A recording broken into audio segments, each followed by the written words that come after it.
बहू ये मत भूलो कि भगवान सब देखता है। मम्मी जी आपसे कितनी बार कहा है मैंने, मुझ पर यूँ हुक्म मत चलाया कीजिए। अगर रसोई में आपको कोई काम दिख रहा है तो खुद क्यों नहीं कर लेती। प्रिया बहू कहकर बार बार मुझे क्यों पुकारती रहती हैं। एक बात याद रखिए मम्मी जी, मैं आपकी नौकरानी नहीं हूँ जो आपके इशारों पर नाचती रहूँ, समझी। गुस्से में बोली प्रिया। सास दमयंती जी बोली, बहू मैं तो बस इतना कह रही थी कि मैं तो आज सुबह भी घर का सारा काम करके कीर्तन में गई थी, मगर 3 घंटे बाद आकर देख रही हूँ तो रसोई बिखरी हुई पड़ी है। तुमने खाना खाया उन बर्तनों को भी तुमने ऐसे ही सिंक में छोड़ दिया है।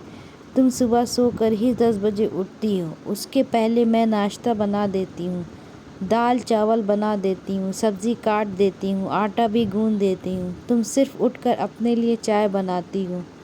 आज मुझे कीर्तन में जाना था, उसमें भी मैं आकर देखती हूँ कि मैं तो सब कुछ साफ करके गई थी, फिर रसोई इतनी गंदी कैसे पड़ी है।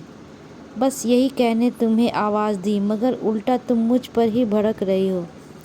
प्रिया बोली, मम्मी जी मुझसे ये घर के काम वाम नहीं होते, और आपको इतनी ही दिक्कत है तो जाकर कहीं और रहिए, यूँ बार बार मुझसे मत कहिए। वैसे भी मुझे आपकी कोई ज़रूरत नहीं। उतने में ऑफिस से संजू आ गया। पति संजू को देखते ही प्रिया के तेवर ही बदल गए। प्रिया बोली, संजू आज आप जल्दी आ गए। आप और मम्मी जी बैठिए, मैं अभी आप दोनों के लिए चाय बना देती हूँ। प्रिया ने ऐसे पहली बार नहीं किया था।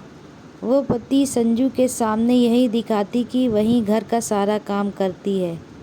संजू भी तो हमेशा प्रिया के ही गुण गाता, इसलिए दमयंती जी चुप ही रहती थी। वे कभी संजू को नहीं बताती थी कि प्रिया उसके ऑफिस चले जाने के बाद सास दमयंती जी से कैसा व्यवहार करती हैं। संजू और प्रिया की लव मैरिज थी। दमयंती जी इस शादी के लिए पहले तो तैयार नहीं थी, मगर बाद में बेटी के जिद के आगे घुटने टेक दिए थे।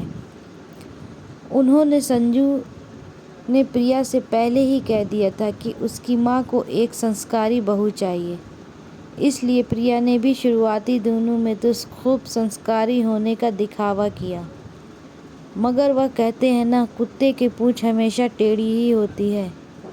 धीरे धीरे उसने सास दमयंती जी को अपने असली रंग दिखाने शुरू कर दिए, मगर प्रिया अभी भी गिरगिट की तरह रंग बदल देती थी।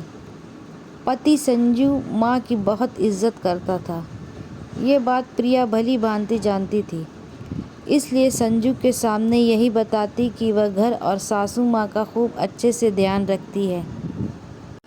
कहानी का अगला पार्ट जानने के लिए मुझे फॉलो अवश्य करें।